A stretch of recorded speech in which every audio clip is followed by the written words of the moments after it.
The last year has been really tough financially for so many Canadians. With rent, mortgage rates, and everyday costs on the rise, it can be really hard to find money to save for a rainy day. So it's important to make sure that the money we do have is working for us. And here to highlight some investing mistakes we might be making is financial commentator Pattie Lovett-Reid. Pattie, welcome back. It's great to see you. Thank you. Great to have you back here. I'm thrilled to be back. Thank you. I love what you do when you come here because you give us perspective. And we know nice. that, the markets have been rough to say the least. I think volatile with a capital V is where we're at.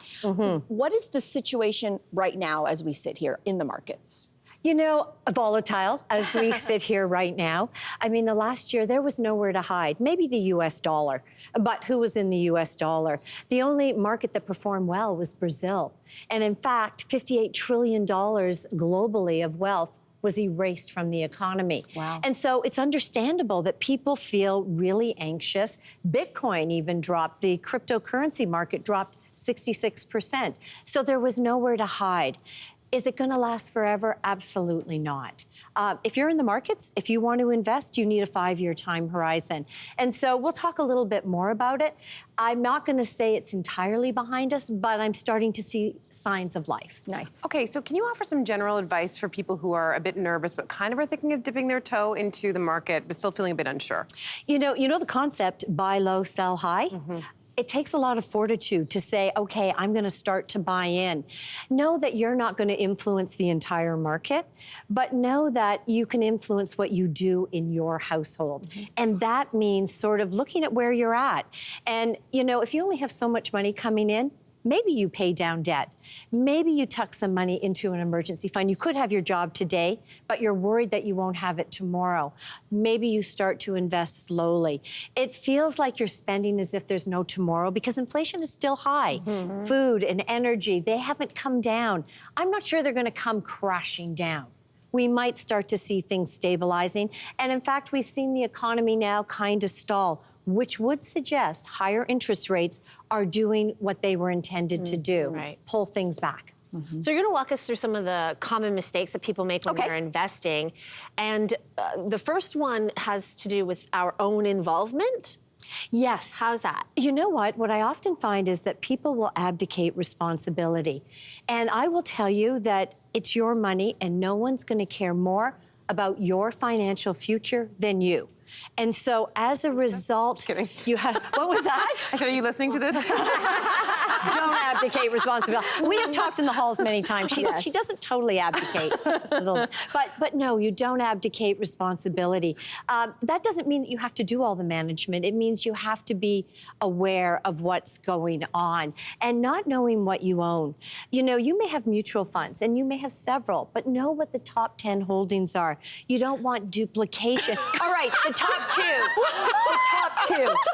You don't want duplication because here's what can happen. You could become overexposed in one country, one company, one sector, even one currency and not know it, and you've got more risk than you should. Okay.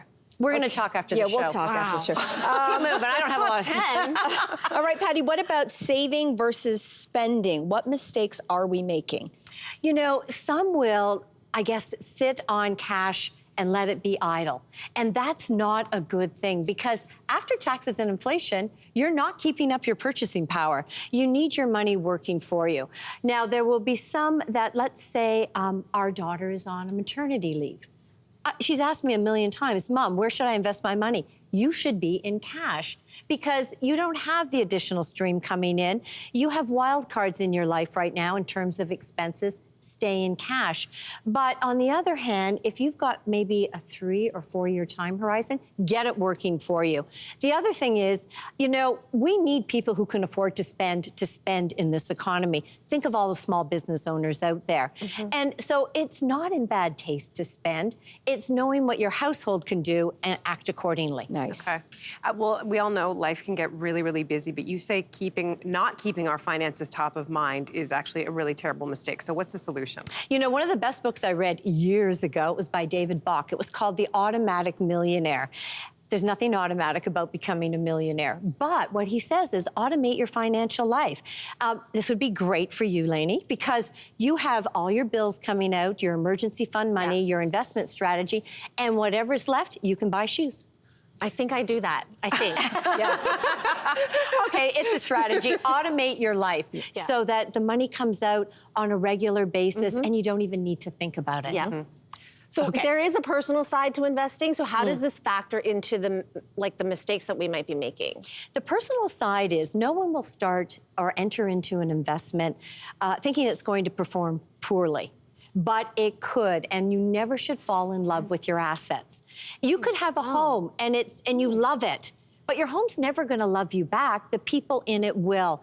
And if that is costing you so much money you can't afford to live there, angst, stress, maybe it's time to sell. Really good and point. the other side of it is if you have an investment and it's not performing well, you got a dog in your portfolio, sell it.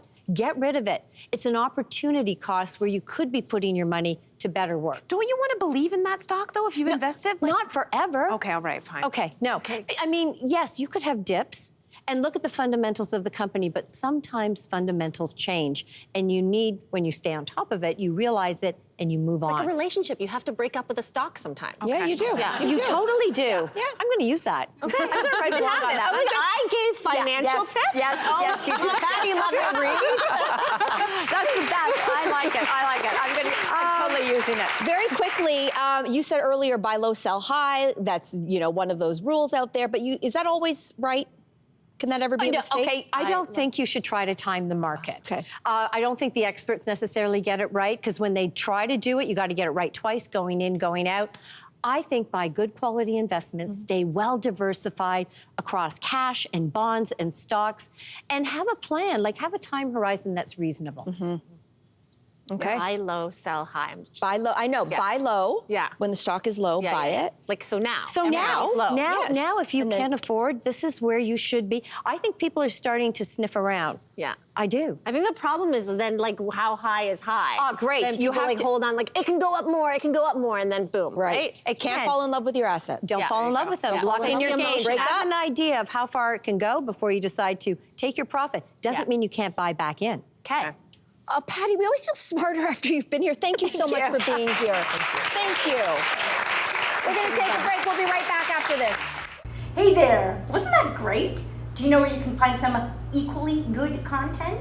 Our YouTube page. It's filled with discussions, debates, and some laughs. Head there now, like and subscribe.